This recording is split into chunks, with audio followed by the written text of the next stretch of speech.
Assalamualaikum warahmatullahi wabarakatuh. Good day, everyone. Thank you for being here. Today, we'll present our study that titled The Effects of Value-Added Tax VAT Awareness on Consumer Behavior, a case study on Netflix Indonesia. Before we present our study, we're going to introduce ourselves. My name is Atsila Luna, and we also have Kyla Adina and Amanda Marza as the presenter. So, for the introduction, Netflix is one of the most used streaming services in Indonesia and among the earliest foreign platforms required to collect VAT on cross-border digital services mid-2020.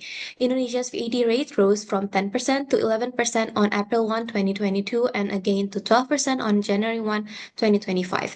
These policy shifts can make total prices more salient, potentially affecting plan choice, churn, and viewing frequency. So here's the graph of Netflix revenue history from 2002 to 2025. For our problem statement, at the same time, Netflix reports revenue net of VAT. That means a revenue uplift showed in the graph reflects changes in price or plan mix P and paid membership skew, not the tax itself. If VAT awareness nudges users to downgrade, churn, or delay renewals, it could indirectly affect P and Key. Yet evidence for Indonesia's is still limited, which motivates our study. To begin our study, we first define our variables. We have two variables, the first one being tax awareness.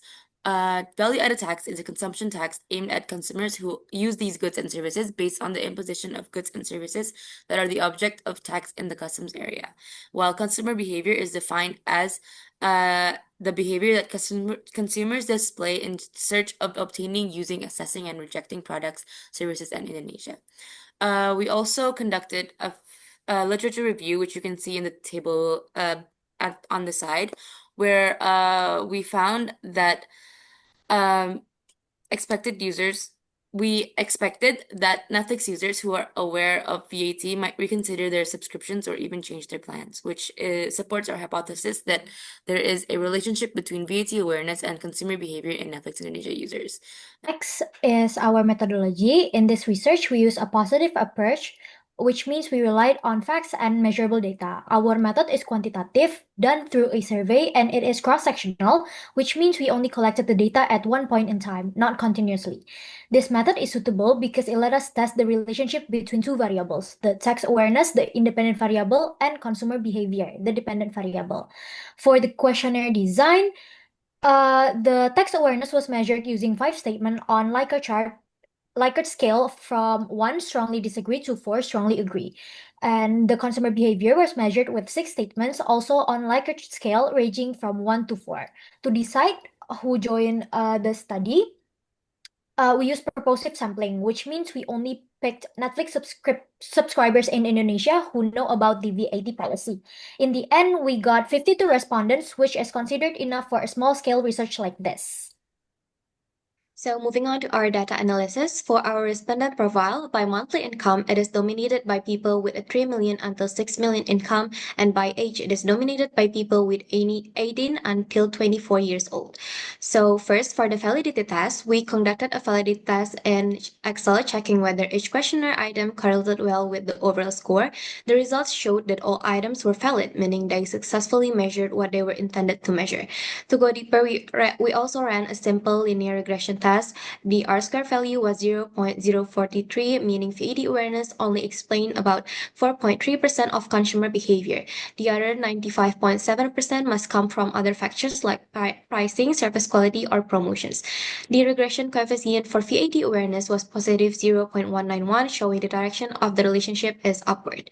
However, the p-value was 0.140, which is greater than 0.05. This means the relationship is not statistically significant. So while VAT awareness has a small positive effect, it is too weak to be meaningful. Now moving on to the data analysis. First, we ran a reliability test to make sure the question we used were consistent. The result on Cronbach's alpha of 0.72 for tax awareness and 0.67 for consumer behavior. Since values above 0.6 are considered acceptable, it means our data is reliable. Then we check the assumption test. From 52 respondents, the mean score for tax awareness was about 2.8, while for consumer behavior, it was around 3.2. Both variables had a minimum score of 1 and a maximum of 4, showing that response covered the full range. We also ran several tests to make sure the data fits the requirements. So first is the normality QQ plot. The QQ plot shows whether the data follows a normal distribution. If all the points fall on the diagonal line, it means the data is perfectly normal. In our case, most of the points do follow the line with only small deviations at the end. This means our data is close enough to normal and acceptable for analysis. Next is homoscedasticity. This test checks whether the spread of the data is consistent. The scatter plot shows that the spread is fairly even, so the assumption is met. Next is the linearity. This test checks if relationship between VAT awareness and consumer behavior is linear. Our plot shows a positive trend, although the relationship is not very strong. Lastly, the correlation value was 0.2, which means that the tax awareness does have a positive but weak correlation with the consumer behavior. In conclusion, based on the results of this analysis, we found that value-added tax awareness has no statistically significant relationship with consumer behavior among Netflix users in our sample. We found that even if users know that the Netflix subscription include VAT, this knowledge does not strongly influence their decision to subscribe, cancel, or downgrade their plans. Instead, behavior is probably shaped more by service quality, price perception, and promotions and alternatives of Netflix itself.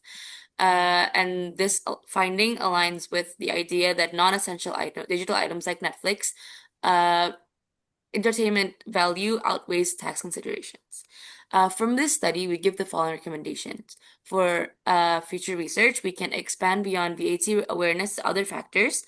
We can study the impact of VAT on different digital services and conduct follow-up studies over time to see if consumer behavior changes as VAT rates increase.